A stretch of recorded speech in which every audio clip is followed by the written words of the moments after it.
Hello and welcome to our capstone cooking video. Today we're making traditional Mexican wedding cookies. Here are the ingredients you will need.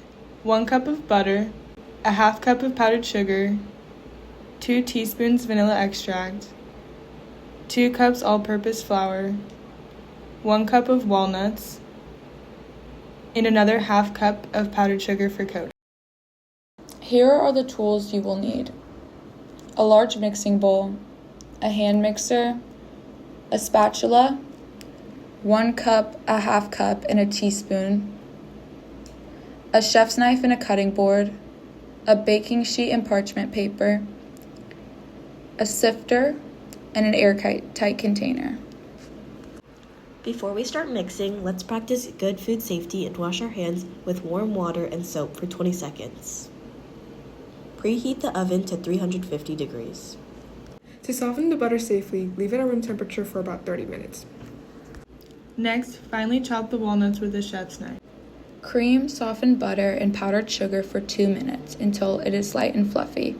This step demonstrates mechanical leavening. Creaming incorporates tiny air bubbles into the fat, which helps the cookies become light, even though the recipe contains no baking soda or baking powder.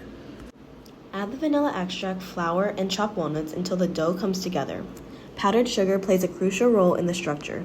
Compared to granulated sugar, powdered sugar creates a more tender, crumbly texture because it dissolves more quickly and forms fewer crystals. Roll the dough into 1-inch balls and place them 1 inch apart on a parchment-lined baking sheet. Bake the cookies at 350 degrees Fahrenheit for about 15 minutes, where the bottom should become lightly golden.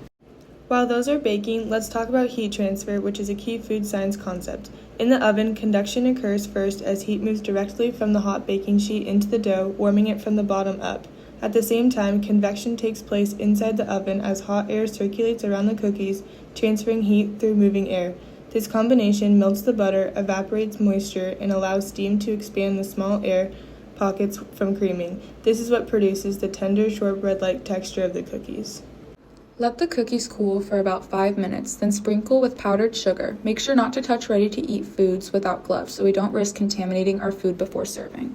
These cookies are low in water and protein, making them an exception to the time temperature control rule. This means they do not require refrigeration and can be stored in an airtight container in a cool, dry place. Since these cookies are also so high in sugar, the sugar reduces free water, which makes the cookies more resistant to bacteria growth and more shelf-stable.